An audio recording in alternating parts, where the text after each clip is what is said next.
It's Mr. Darrow, on the radio, the Praise Connection. In case you didn't know, Mr. Darrow, on the radio, the Praise Connection. In case you didn't know, everybody's listening, everybody's tuned in now. Yep, Darrow's on the radio, connecting praise from all around. Let's give it up, give it up. God let us see another day. Give it up, give it up. We got another chance to give God praise. Darrow, on the radio, the praise connection. In case you didn't know, Mr. Darrow, on the radio, the praise connection. In case you didn't know. What's going on, everybody? It's Mr. Darrow. It's the Praise Connection radio show. I apologize for being a couple minutes behind time, but nevertheless, we are here giving God the praise, honor, and glory for all that he has done. Happy Friday. We finally made it. Man, I tell you guys what, it's been a very crazy and trying week. Honestly, it's been a crazy and trying month. Both very good and very bad. But you know, one of the things that I'm so very thankful for is that I know no matter what might be going on or what might be happening, God is still in control. Amen. Amen. Once again, welcome to the Praise Connection. Oh, wait, you know what? Let me see. You don't know where I'm at, do you? Boom. There I am. Welcome to the Praise Connection radio show. I am your host, Mr. Darrow. It is Friday, May 26th. Oh my goodness. And man, I tell you guys what, it's a lot going on. First and foremost, let me start by saying this. I want to personally say congratulations to my kids. To my kids, yes. Why? I had technically four graduations in the month of May. My son Darren graduated from George Mason University down in Virginia with a theater management major. Then I had JJ, my kindergartner, graduate to first grade. Then I had Diana, my 8th grader, graduate to 9th grade. And then we finish up the loop with the terrorizer, Derek, graduating from high school. That'll be tomorrow down in Virginia. And man, I tell you guys what, I am one proud papa. I am one proud papa because think about this. How many of you understand when you got somebody graduating from college, high school, middle school, and kindergarten all at the same time? That means God is good. That means, you know what, and here's the thing. Let me be honest for a second. I am not saying that I am the father of the year. No. I'm not even saying that I'm a great dad or a good dad, or it's not up to me to determine that moniker or put that label on myself. But what I do know is that I love my children, and I want and wish the best for my children. And I would do just about anything to make sure that they're happy, that they're secure, that they're safe, that everything that's going on in their lives is the way that it should be. And so today, obviously there's a lot going on in the country. We lost two great icons in the Black community specifically, but in the world in general, especially here in Cleveland, Ohio. First and foremost, we lost Jim Brown. Now, you might as well just say the Cleveland Browns was named after him, even though they weren't. But the fact that his last name, and he was the most influential superstar to come out of Cleveland that's not named LeBron James. And of course, LeBron James wasn't out of Cleveland either. But we all understand that the impact that Jim Brown had, both in sports as well as in movies, as well as an advocate and an activist, it goes without saying. Jim Brown literally, yes, everybody's got their Jim Brown story. I too have a Jim Brown story. Yes. So as a young child growing up in the hard streets of Wickliffe, Ohio, I grew up, man, it was rough back then. and rough growing up in Blackcliff. I tell you what, it was just the mean streets of Wickliffe. That doesn't even sound right, does it? The mean streets of Wickliffe. That just sounds like a suburb, doesn't it? It doesn't sound like a real, but in any case. But when you're a kid growing up, you don't know, you don't understand that how safe or how unsafe you are. You're just a kid. So my friend Chucky Evans, my best friend back in elementary school, Chucky Evans, his grandfather and Jim Brown were best friends. I'm not sure how. I don't understand why, but I do know that back when I was maybe in third or fourth grade, Chucky's grandfather took me and him to a boxing ring, to a boxing match. And the boxing in the center was owned by Jim Brown. So we went there as little kids, and I got to meet Jim Brown, and I got to shake his hand, and I got to, talk. I mean, I was a little kid, so I didn't talk to him that much, but he talked to me, and he talked to my best friend Chucky, and obviously Chucky's grandfather and him were really good friends. And so I remember that because, and it stuck with me. I didn't even know who he was. See, understand, when I met Jim Brown, I had no clue who this guy was that I was meeting. I had no idea the greatness that I was in the presence of. Now isn't that something that'll preach right there? In the presence of greatness. Amen. And so here I am, face to face with one of the all-time greatest football players and athletes in the world ever. Mind you, when he was a great football player, he was also a better lacrosse player. Imagine if lacrosse was as popular as football is in this country. Jim Brown was an All-American lacrosse player, but football was the sport that made him famous. And I'm wearing my Cleveland gear. Yes, I'm wearing my Cleveland gear in honor of Jim Brown, because he is absolutely someone that we need to honor and someone that we need to understand. Now, and yes, ladies and gentlemen, nobody's perfect. Everybody has their faults. Everybody has their issues. And I've been made aware that Jim Brown is no stranger to issues. Now, the one thing that I do want to say is this, however. Why do we wait until somebody's dead to drudge up all of their bad stuff? Or wait until they're old, or wait until whatever, and Jim Brown wasn't all that good because he did this, that, and the other. Well, here's the thing about this, that, and the other. And I'm not going to get into a political, I'm not going to get into a who said what, when, where, why. All I know, as Daryl Badley, Mr. Daryl, Praise Passion Radio, Christian Warrior Radio Network, is when I met the man Jim Brown, and I was able to witness and be a part of something he had going on, I was inspired. When I heard about his story, I was inspired. When I heard about all the things that he's done and been able to do over the past 50, 60 years, I was inspired.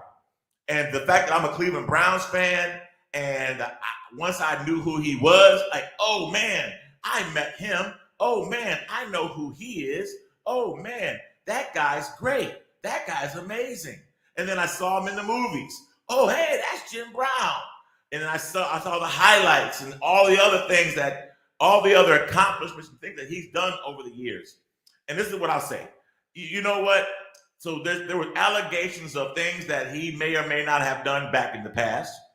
And guess what? Even if they are true, even if he absolutely did everything everybody accused him of. Because I can't say whether he did or didn't.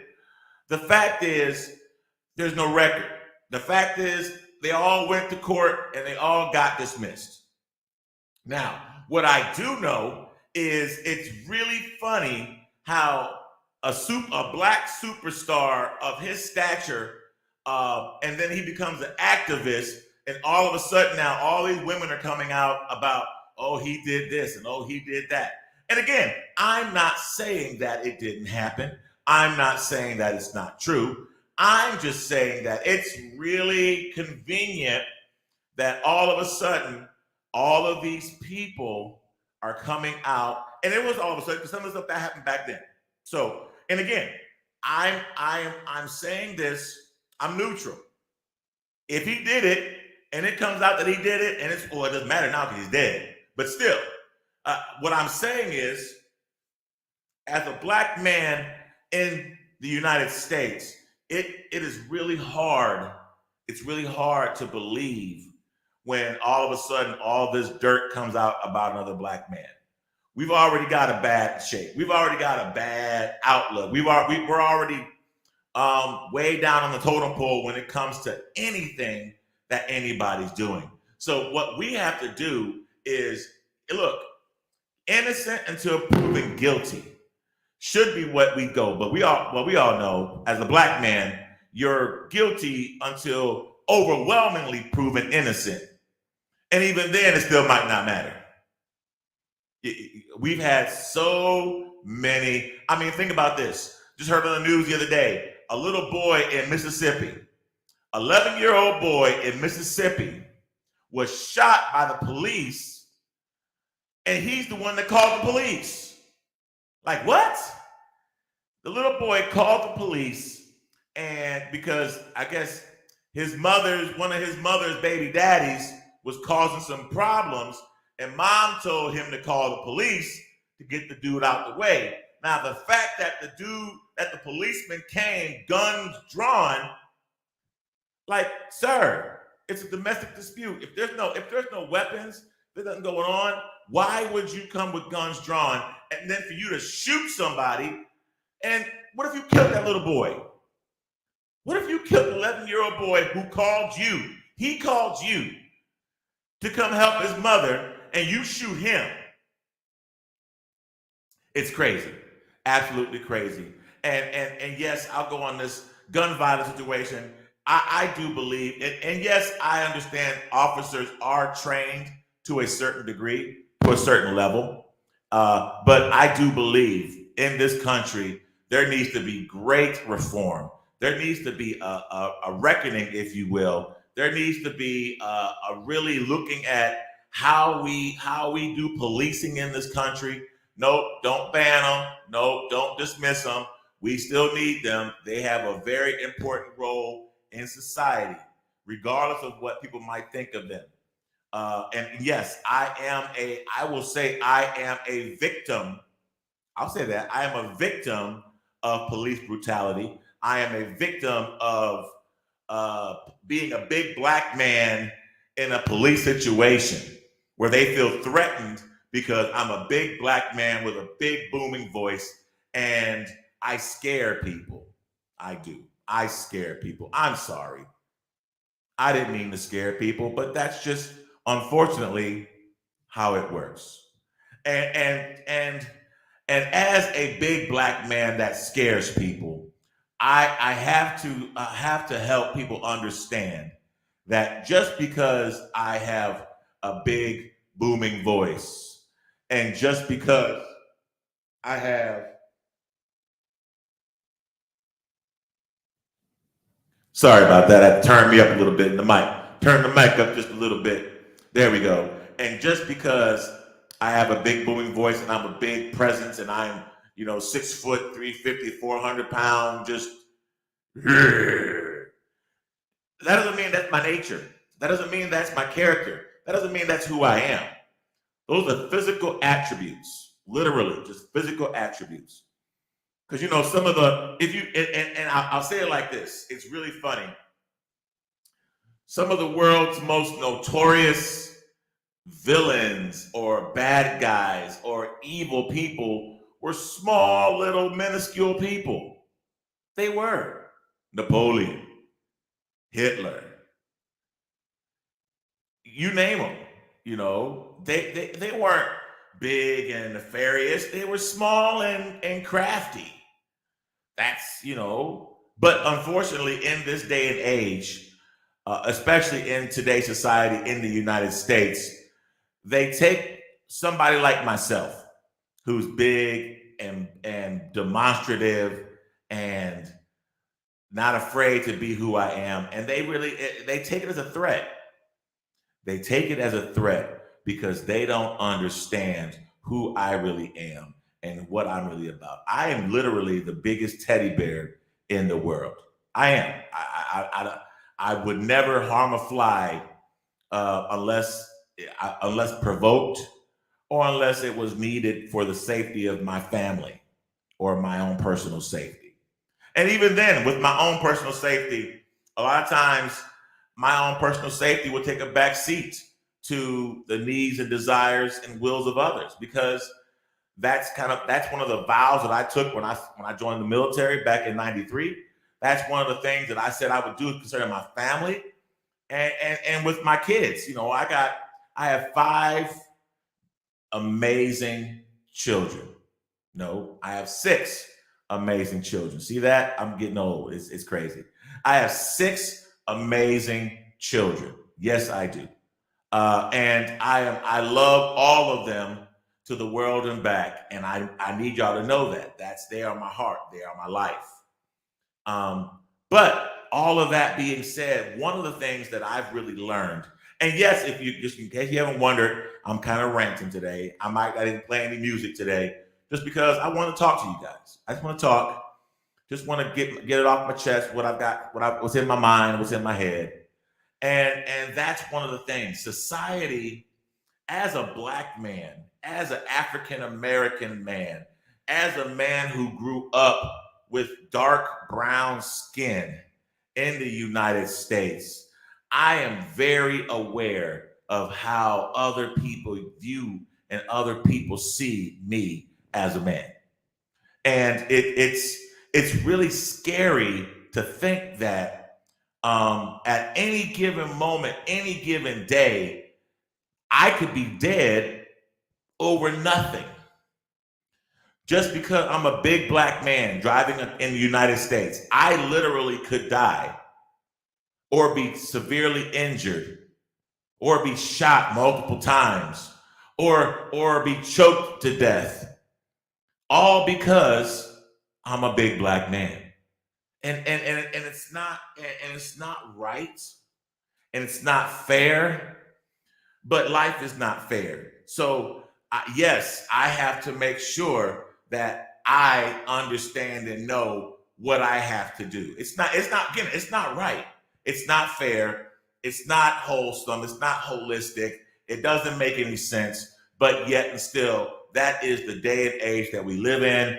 And that's where we are concerning life as a Black man in America. Even as a Christian Black man, even as a preacher, even as a business owner, none of that matters, because at the end of the day, literally at the end of the day, they don't know I'm a preacher or a radio station owner or any of that. All they see is a 6 foot, 400-pound big Black man. So how do I combat that? How do we, not I, because there's millions of us, how do we combat that? We combat that by turning the other cheek. And yeah, that sucks, but that's the life we live. Turn the other cheek on purpose. Be respectful on purpose. Don't give them any reason to take any additional force upon you. That's the trick. That's the secret. And until there's drastic change in our country, until there's a reckoning, if you will, and I'll just say it, until God comes down and really just starts to make headway when it comes to this type of thing, it's going to be the way that it is. So what we have to do, what we need to do, what we must do is just persevere. Perseverance is something that Black men in America have done for generations and generations, going back literally now hundreds of years in this country. You have to persevere. You have to just take whatever's given you and make the best out of it, because that's all we've got. It's crazy. Black men went from being slaves to being sharecroppers to being isolated and ostracized to being feared and revered. It's almost like we went from being a wild animal to a domesticated pet, but we're still a wild animal. If you look at it, Black men came over to the United States as property. Wild savages, what they called us. We're wild savages. Brr. So we weren't even considered being people. And then finally, when they realized, oh yeah, they might be people, but they're not a whole perfect person. They only constitute 3/5 of a person. 3/5 of a person. And we were 3/5 of a person for almost 100 and some odd years. The 3/5 was written in the Declaration of Independence, Bill of Rights. 3/5 of a person was written. It was literally written in there. They had to make an amendment in 1865 to make sure that wasn't the case anymore. 100 years later. And even then, we still weren't considered equal. At least we were human. At least we were human, but we weren't equal. So now here's the other thing. Here's the other thing that I want to talk about. And I know I'm ranting. I'm going to rant today. Today's a rant day. Today is a rant day. I might play a song, maybe. In fact, I will play maybe a song today, just because that's how I feel today. And going back to graduations, going back to high school, college, kindergarten, 8th grade graduations. Here's the thing. Here's my take on this. I love my kids, and yes, we need to celebrate accomplishments, and we need to celebrate when children, when adults, when people accomplish greatness. Absolutely 1,000,000% agree. But what I will say is, as a society, we have become so adapted and so brainwashed to celebrate accomplishments or celebrate moments, but not embrace process. I'll say that again. We as a society have become so brainwashed that now we only celebrate the glimpses, the moments, the things, and we don't celebrate process. Somebody goes 4 years of college or high school or working on a job or doing something of that sort, and they work hard to get where they're at. And understand, we as a people, we have to get out of the mentality that I'm working hard to get a piece of paper.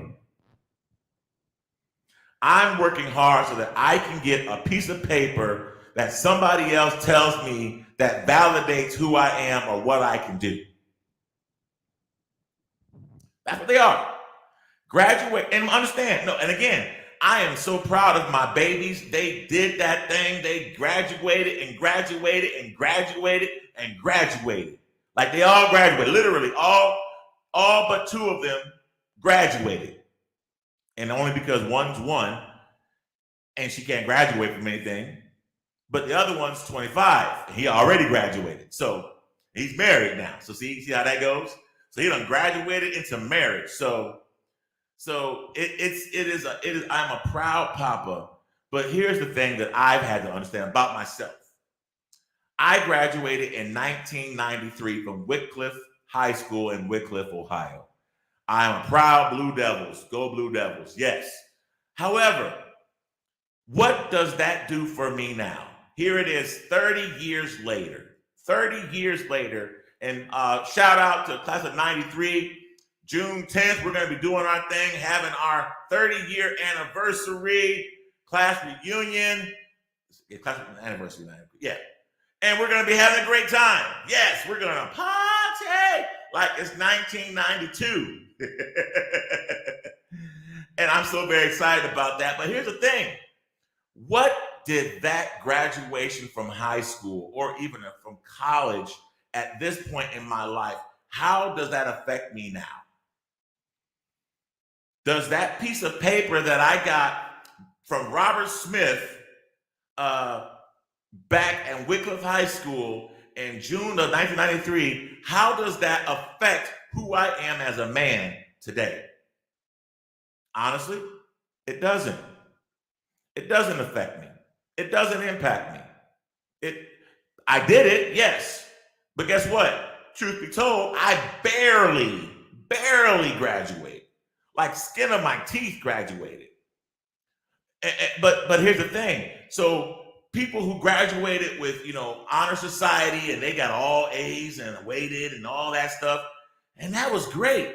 And then you got the rest of us on down the other end that just barely made it, just barely skated, like with the skin of our teeth. It's like, I got it, yes. But 30 years later, I know some valedictorians that are homeless, salutatorians that are working minimal jobs. I know some people who were the top of their class and now they're just doing nothing for whatever reason.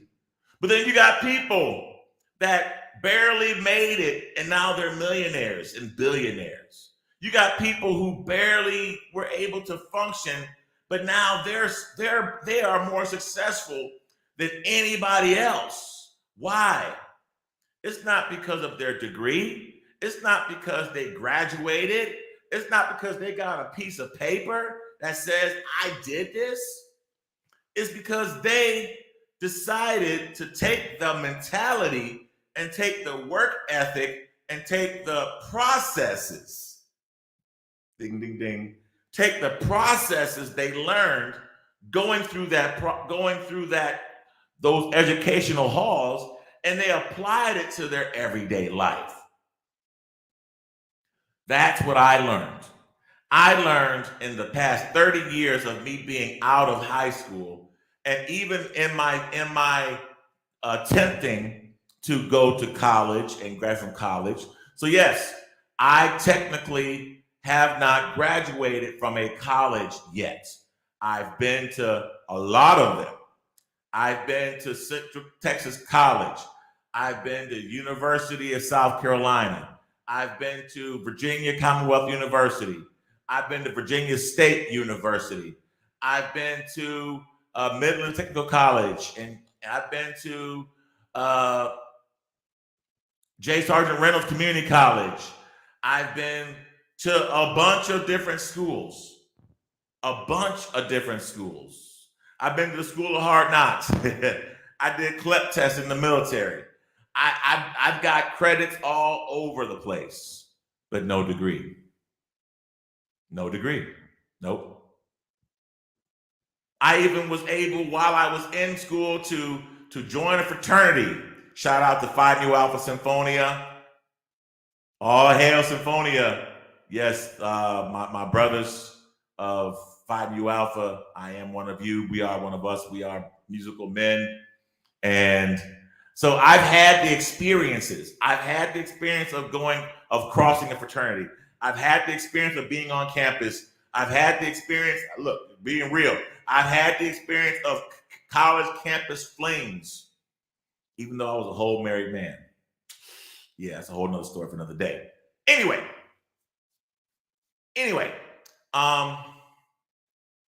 but what all of that taught me is you don't have to have the piece of paper to be successful, because it's all about learning process, learning a pattern of behavior that can propel you to success. That's what's really important in this situation. So if you want to be successful in life, if you want to be successful at whatever it is you put your mind heart, energy too. It's not just about learning the process. It's not just about getting a piece of paper saying I'm certified, or I got a degree, or I got a certificate, or I got a doctorate, or I got a whatever the case, whatever piece of paper they want to give you does not define who you are, nor does it actually tell you, oh, you can do this now. No. You know, most people who graduate from college still have to be trained on whatever job they're going to do when they get out. They still got to be trained. They still got to be trained. They still got to be taught. They still have to be shown what needs to happen in order for them to succeed. What does that tell us? That tells us that college is great, but college is not what it used to be. It's not what it used to be. Think about it now. Now, for you to make any money, you can't just get a 4-year degree anymore. No, you got to get a 4-year degree, and then you got to possibly get a master's. And depending on what field, you have to get a doctorate. And even then, you got to have 5 to 10 years experience for you to even be considered a professional. Think about that. I go to college. I graduate. I do good. I hang out. Like my son Darren, he's staying in school to get his master's because it's a accelerated program. So he's going to stay there and get his master's. And that's great. But guess what? He's still going to have to get out there when he finishes school and figure out what he wants to be when he grows up. Because just because you get a master's or even a doctorate does not mean you're going to get the job or experience or opportunities that you might want to get. Now, I'm confident that my children, my babies, will get what they want to get. Mm-hmm. Why? Because they're my babies, and they're good like that. My babies are the smartest, most excellent children on the planet, and I dare you to say otherwise. I dare you to say otherwise. But that's where we are right now. That's where I'm at right now. And understand, I raised Black queens and Black kings. I have. And I still am. I still got 3. I got 3 gone and 3 to go. 3 gone and 3 to go. And I'm so very excited. And here's the thing. And you can ask DB this. You can ask Euro Senior this. Parenting does not stop just because your child graduates. Parenting does not stop. Matter of fact, if anything, your parenting job becomes that much more after they graduate from high school or college, or after they leave your house, because now you still have to parent, but you don't have the ability to cover. You don't have the ability to make sure, because when they're in your house, then you know where they're at. They're in the nest. When they're in the nest, you know where they're at. You know what's going on. You know how to handle it because they're in the nest. But when they leave the nest, when they go out into that world, that's when parenting becomes hard. Because now you have to parent from afar. Now you have to hope and pray all the stuff that you instilled in them or didn't instill in them, either way, will help them become the best possible adult that they can be. And you have absolutely no control over the outcomes. However, you can impact them by being supportive. You can impact them by not being a helicopter mom or dad, not hovering over them and making belittling them, but by just being whatever it is they need you to be. They might need a best friend. Be their best friend. They might still need you to parent them. In that case, you parent them, but you parent them in a way that still gives them some semblance of respect and control. Because here's the thing, you're always going to be mom or dad. You're always going to be that person, but it's how you shift yourself. You have to shift yourself in order for you to be the best parent you can be for that child when they graduate from high school, college, or wherever, even kindergarten, even 8th grade, because the mentality and the mindset changes as time goes on. The mentality and the mindset is different depending on where they're at in their lives. And a lot of time, here's the thing. I can tell you right now, I am 48 years old and I still need my mommy and my daddy. Yes. No doubt in my mind. None whatsoever. I am a grown man with grown children and grandchildren. I'm a grandpa, but I still need my mommy and daddy. Why? Because that's how it's supposed to be.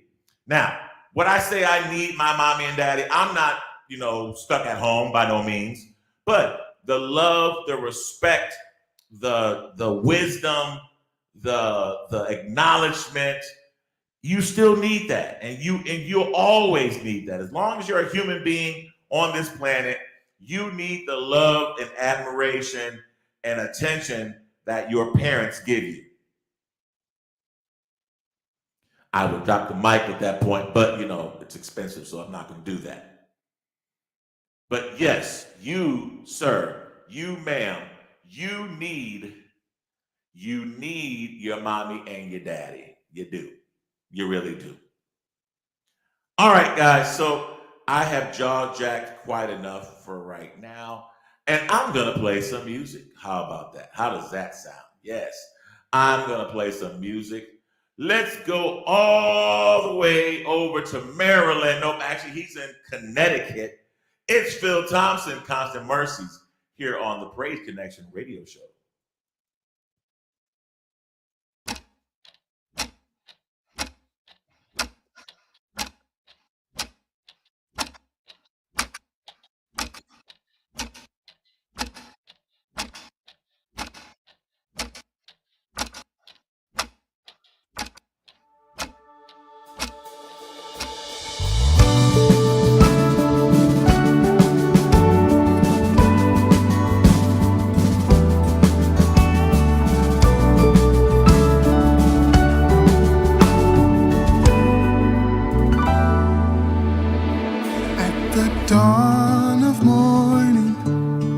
Mercies are falling, and the shadow of your goodness follows me. In my darkest valleys, when evil surrounds me, I will not fear. Your presence is here, it's over me. Constant mercies, unrestrained. Great is your faithfulness. Great is your grace. Great is your grace. Unabandoned, new each day. Great is your faithfulness. Great is your grace. Great is your grace.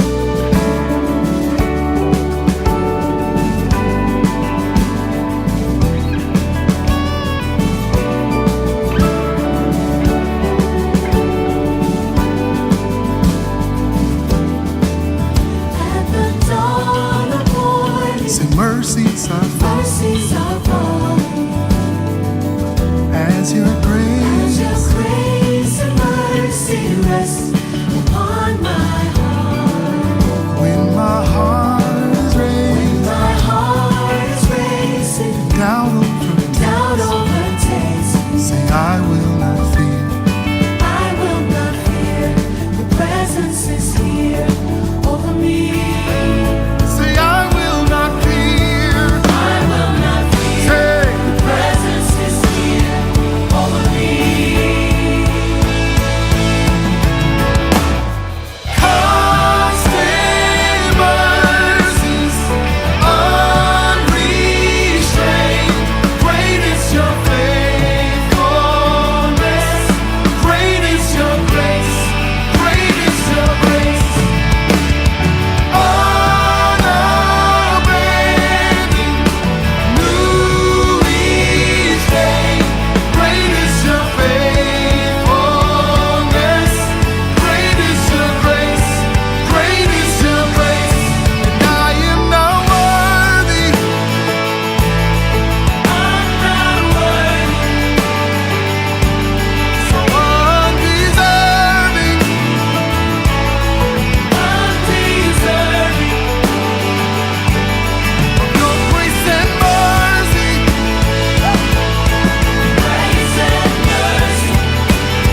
Great is your faithfulness.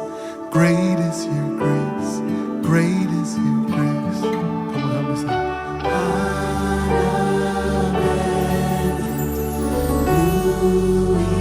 Each day, great is your faithfulness. Great is your grace. Great is your grace. Come on, thank God for his grace. Hallelujah. Hallelujah.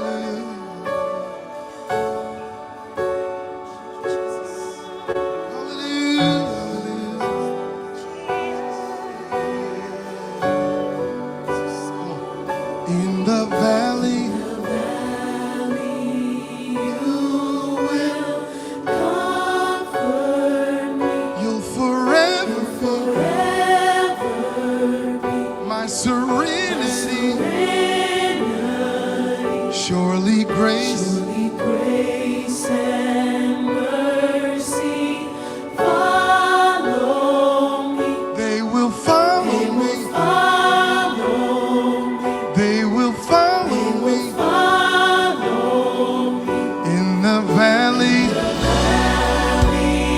You will comfort me You'll forever forever. Be my serenity. serenity, Surely grace grace and mercy follow me. they will follow They me. will follow me. They will follow They me will follow me. in the valley. You will comfort me You'll forever be my serenity. Hey, surely grace grace and mercy follow me. will follow me. They will follow me. You haven't failed me yet. Oh, you haven't failed me yet. You haven't failed me yet. Oh, you haven't failed me yet. Say you You haven't failed me yet. Oh, you haven't failed me. haven't failed me yet. Come on, let's lift it up. Say you. You Say haven't failed me yet. Oh, you haven't failed me yet. haven't failed me yet. Come on, let's raise it up. Say you. You Hey. haven't failed me yet. Oh, you Haven't failed me yet. failed me yet. Come on, one more time. Say you. Haven't failed me yet. Oh, you Haven't failed me yet. failed me yet. You haven't failed me yet. Oh, you haven't failed me yet. Come on, Mike. You haven't failed me yet. Oh, you haven't failed me yet. Come on, Kayla. Oh, you Say. haven't failed me yet. Oh, you haven't